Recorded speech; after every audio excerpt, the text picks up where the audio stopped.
Hello friend, web designing के course की playlist में आज की वीडियो में हम डिस्कस करने वाले हैं अपलोडिंग कंटेंट यूजिंग एफटीपी, यानी किसी भी फाइल को फाइल ट्रांसफर प्रोटोकॉल के हेल्प से किस तरह से अपलोड करते हैं ओवर द इंटरनेट। और आगे हम डिस्कस करेंगे कि अपने वेबसाइट को मैनेज करने के लिए, मेंटेन करने के लिए या पब्लिश करने के लिए, ठीक है, यहां क्या है कि टू मेंटेन योर वेबसाइट, अपनी वेबसाइट को मेंटेन करने के लिए किन किन स्टेप्स को फॉलो करना है, इन सारी चीजों के बारे में हम डिस्कस करने वाले हैं। सो वीडियो को लास्ट तक जरूर देखिएगा। और हां, अगर आप इस पीडीएफ को डाउनलोड करना चाहते हैं तो डिस्क्रिप्शन में लिंक है, आप वहां से जाके डाउनलोड कर सकते हैं। अगर अभी तक आपने इस कोर्स की प्लेलिस्ट को फॉलो नहीं किया है तो जल्दी से फॉलो कर लीजिए। तो अगर बात करें कि एफटीपी की यूज से हम कैसे किसी भी फाइल को अपलोड करते हैं, तो एफटीपी क्या होता है कि फाइल ट्रांसफर प्रोटोकॉल होता है। FTP stand for file transfer protocol. एक तरह का एक मेथड होता है ट्रांसलेट करने के लिए, यानी फाइल को ट्रांसफर करने के लिए एक प्लेस से दूसरे प्लेस पे ओवर द इंटरनेट,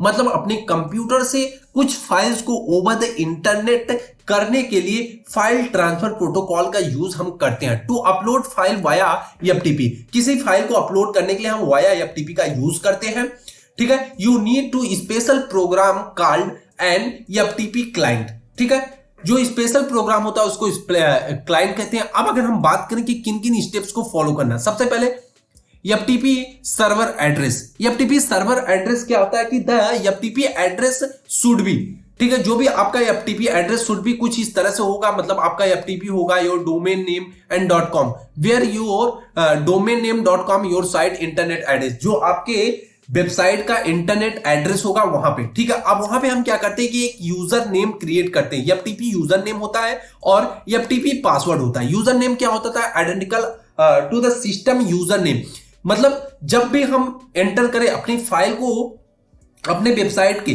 अपलोड करने के लिए, सबसे पहले हमें एक यूजर नेम और पासवर्ड की नीड पड़ती है, जो क्या करता है कि जैसे हम उस पे फाइल अपलोड करने जाते हैं एफटीपी पे, तो एफटीपी पे हम फाइल सर्वर प्रोटोकॉल पे वहां पे सबसे पहले हम अपना यूजर नेम बनाते हैं। Note that system user name many differ and the user name to be the login करने के लिए सबसे पहले जो भी डोमेन नेम, जो भी हमारा एफटीपी यूजर नेम होगा, यूजर नेम को हम फिल करेंगे, जो कि हमें क्या करेगा, एफटीपी सर्वर के अंदर एंटर करने की परमिशन देता है। कौन? एफटीपी यूजर नेम और एफटीपी पासवर्ड, जो कि दोनों मैच करना चाहिए, अगर आपको पता है तो, ठीक है। जिस तरह से हम लॉगिन करते हैं उसी एज इट इज उसी फॉर्म पे वर्क करता है FTP server address, FTP user name, FTP password.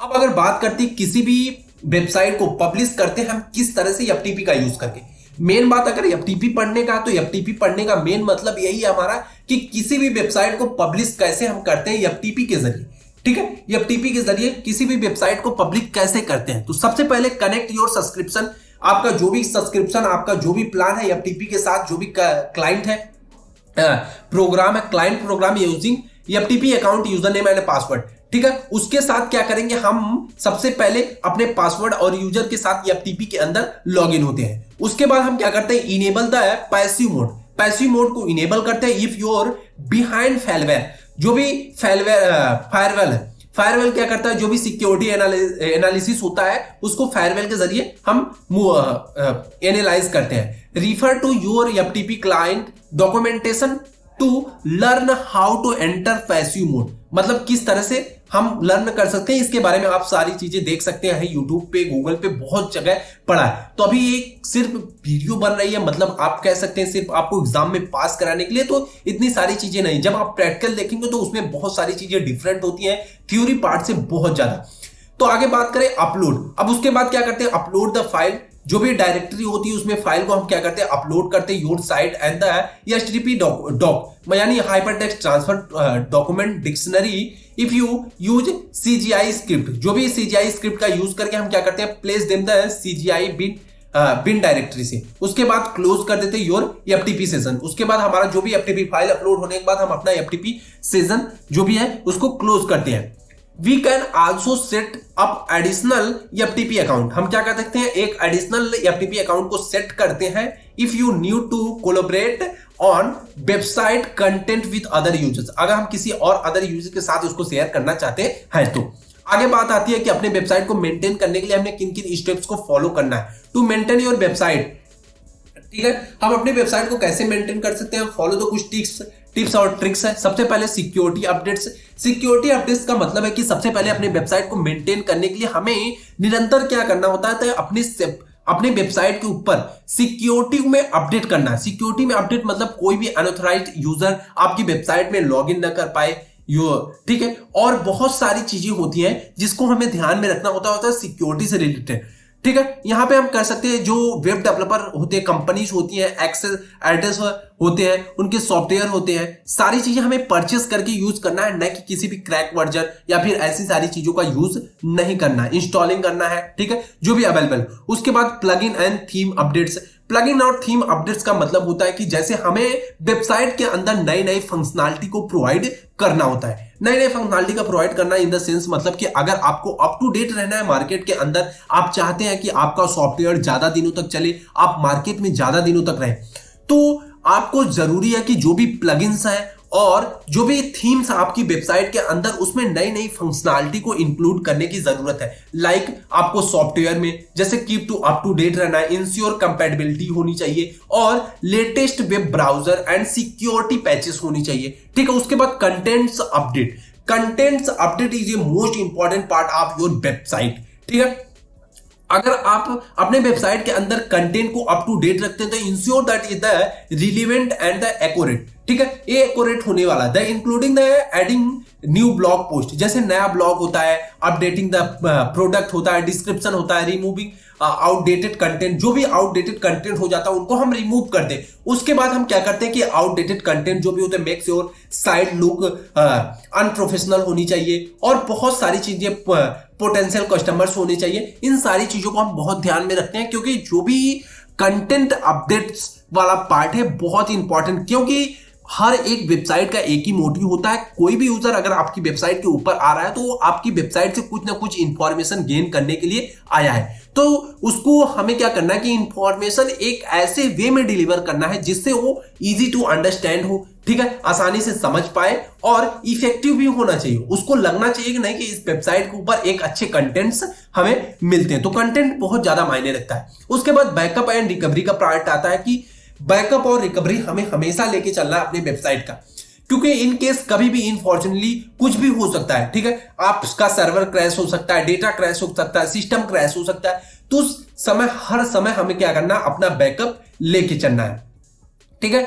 Backup, ठीक है, recent backup is a website is important in case something goes wrong. अगर कुछ गलत होता है तो उस केस में हम क्या करते हैं कि बैकअप और रिकवरी से अपने डेटा को रिकवर कर सकते हैं। ये backup help to prevent data loss, जो है डेटा से लॉस होने से हमें बचाता है। Ensure that you can restore your site and इवर hacked corrupt, या हैक हो गई, करप्ट हो गया, इन सारी चीजों में हमें क्या करता है, हेल्प करता है। उसके बाद सिक्योरिटी स्कैनिंग होता है। सिक्योरिटी स्कैनिंग का मतलब होता है कि security scanning is important in the web maintenance. Website को मेंटेनेंस करने के लिए सिक्योरिटी स्कैनिंग बहुत ज्यादा जरूरी, क्योंकि हम अपने वेबसाइट के अंदर हर एक पार्ट को चेक करते हैं क्या हमारी वेबसाइट प्रॉपर तरीके से वर्क कर रही है और उसकी हर एक सिक्योरिटी एंट्री पॉइंट कहीं वीक तो नहीं है। इन सारी चीजें regularly scanning the website can identify the fix security. अगर कहीं हम आइडेंटिफाई करते हैं तो सिक्योरिटी को फिक्स करते हैं। Support and maintenance plan.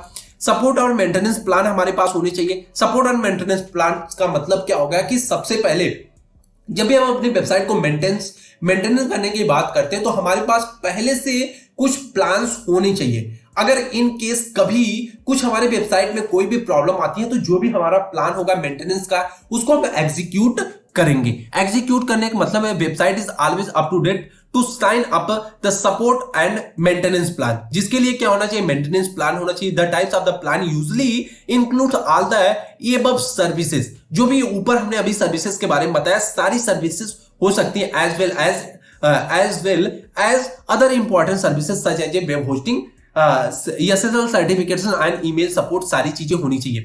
उसके बाद हमारा SEO मॉनिटरिंग भी होता है, अप टाइम मॉनिटरिंग होता है, एक्सेसिबिलिटी टेस्टिंग होता है, यूजर मैनेजमेंट होता है, परफॉर्मेंस मॉनिटरिंग एंड ऑप्टिमाइजेशन होता है। ठीक है, इन सारे केसेस के बारे में भी हमें डिस्कस करना है, लेकिन बहुत ज्यादा वीडियो लेंथी हो जाएगी।